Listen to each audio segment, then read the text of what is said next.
បាទជម្រាបសួរពុកម៉ែបងប្អូនទាំងអស់គ្នាខ្ញុំបាទឈ្មោះពុកណារងមកណែនាំម្សៅរុក្ខជាតិសញ្ញាហនុមានឲ្យបងប្អូនស្គាល់បងប្អូនណាអញ្ចឹងម្សៅរុក្ខជាតិសញ្ញាហនុមាននេះថែរក្សាសុខភាពដូចជាកាពះពោះវៀនរលោងបាតតម្រងនោមរោគស្ត្រីកើតគិសកើតអីអញ្ចឹងមានច្រើនបងប្អូនណាបាទ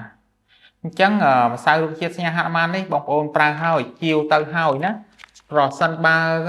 ករណីប្រើហើយអត់ភូប្រើអត់បានផលក្នុងរយៈពេល20ថ្ងៃណាបងប្អូនផ្ញើមកបដូរប្រាក់វិញបានដោយសារលុយវាពិបាករកបាទបងប្អូនចំណាយលុយបាទចំណាយប្រាក់ជាវរបស់ខ្ញុំទៅដើម្បីថែរក្សាសុខភាពតែបើមិនបានផលរយៈពេល20ថ្ងៃ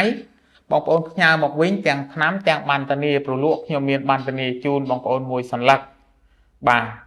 អញ្ចឹងដូចខ្ញុំនិយាយអញ្ចឹងខ្ញុំនិយាយនេះគឺជាការពិតមិនភូតមិនពោមិនបោកប្រាស់បងប្អូនទេព្រោះថ្នាំខ្ញុំនេះមិនអាច100នាក់ជាទាំង100ទេបាទប៉ុន្តែបទពិសោធន៍ខ្ញុំជិត10ឆ្នាំហើយអញ្ចឹងក្នុងចំណោម100នាក់វាអាចជាទៅ95%ណាអ្នកដែលប្រើត្រូវប្រើជាអញ្ចឹងសូមរៀបរាប់ពីរោគសញ្ញាកាពះពោះវៀនបងប្អូនណាកាពះពោះវៀនធ្វើទុកដូចជាអាសាចុកច្អល់ប្រហាយនៅក្នុងពោះបាទតឹងណែនចានៅចុងដង្ហើមហូបអាហារទៅមានអារម្មណ៍ថាដូចអត់ធ្លាក់ទៅក្រោមអញ្ចឹងបាទអាសាណែនដំទ្រូងថប់ដង្ហើមដកដង្ហើមមកផុតខ្លីៗបាទអ៊ូលហូបអាហារទៅមានអារម្មណ៍អ៊ូលតាក់នៅកំពង់កអាសារយយ៉ាងកអាសាឈឺក្បាលវិលមុខស្រវាំងភ្នែកខឹងត្រចៀកអស់កម្លាំងចង់ក្អួតចង់ចង្អោបាទបាយអត់ឆ្ងាញ់ដេកមិនបានបាទក្លិនមាត់ខ្លាំងដុសធ្មេញរាល់ថ្ងៃប៉ុន្តែនៅតែមានក្លិនមាត់ហ្នឹងដោយសារយើងមានបញ្ហាតបៅកាពះឬលាកកាពះបងប្អូនណាបាទហើយបងប្អូនខ្លះក៏ពិបាកបាត់ជើងធំបាទបាត់ជើងមករដែលប្រដប់ដាច់ដូចអាចដន្សាយ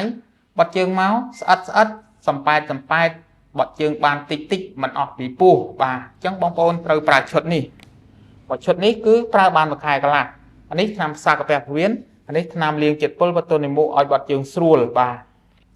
ហើយមួយទៀតបងប្អូនអាសារាករូសណាដូចជាហូបបន្លែឆៅហូបរបស់ផ្អាប់ហូបម្ទេសហូបទៅដឹងតែអាសារាករូសហ្មងគឺមួយក៏បងប្អូនរាករូសជាប្រចាំឬបាត់ជើងមកផុកមិនសូវរឹងអីបងប្អូនប្រើឈុតនេះណាអញ្ចឹងបងប្អូនប្រើផ្សាកាពះពោះវៀនមួយបាទថ្នាំប្របាត់រាកបដោះកោសិកាដើមឲ្យកាពះក្រាស់ឡើងវិញបាទហើយបងប្អូនខ្លះដែលមានរោគសញ្ញាឬដុំបាតបងប្អូនណាបត់ជើងមកអាសាហូរឈាម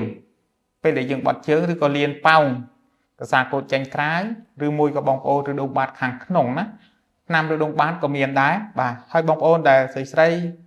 បាទរោគស្ត្រីណាដូចជាធ្លាក់សោលមាស់ទ្វាមាបាទផ្សិតនឹងស្បូនមានណាបាទបងប្អូនខ្ញុំរៀបរាប់ពីគុណភាពថ្នាំកាពះពោះវៀននេះសិនបងប្អូនណាគុណប្រយោជន៍ដែលជួយអីបានខ្លះដើម្បីឲ្យបងប្អូនកុំឲ្យមានចម្ងល់សួរបន្ថែម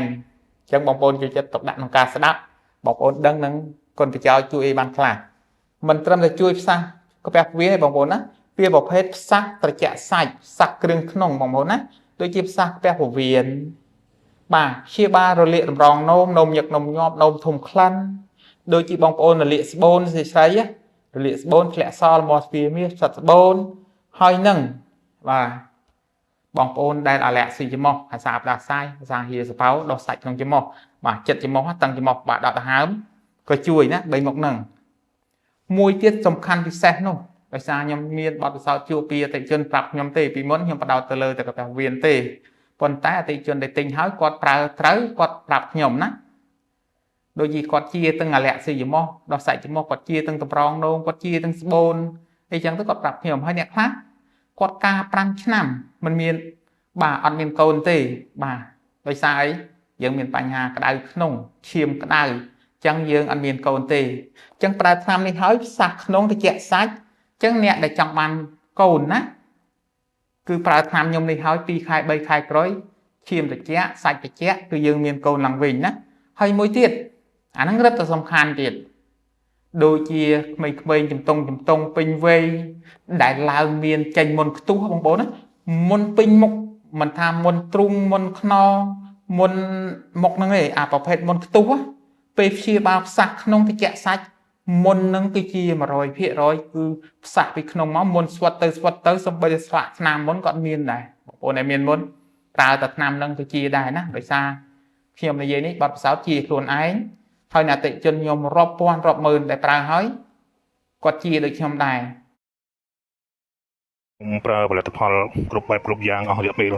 ជាង10ឆ្នាំមិនគ្រូអើយនឹងអស់ប្រហែលលានហ្នឹងគាត់លុយកាលឆ្នាំកាពះពវៀនប្រើមិនត្រូវអាមេរិកជប៉ុនអីគ្រប់រសជាតិហើយតែឡើយមកឃើញបងលោកគ្រូប្រើតែបាន 4-5 ថ្ងៃឡើងឆ្អន់ឡើង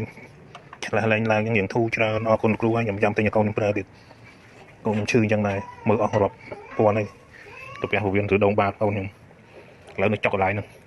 ជាតបជួបមកគាត់បានឡើងបាញ់ខ្វាំងផងឈឺពេកវាកើតរដងបាតហើយនឹងកាពះពវៀនវាចុកអួលរាល់ថ្ងៃទីខ្ញុំទិញតាមលោកគ្រូហើយតែខ្ញុំមិនទាន់ទិញចាំមើលរយៈទៀតអរគុណលោកគ្រូឆ្នាំកែមែន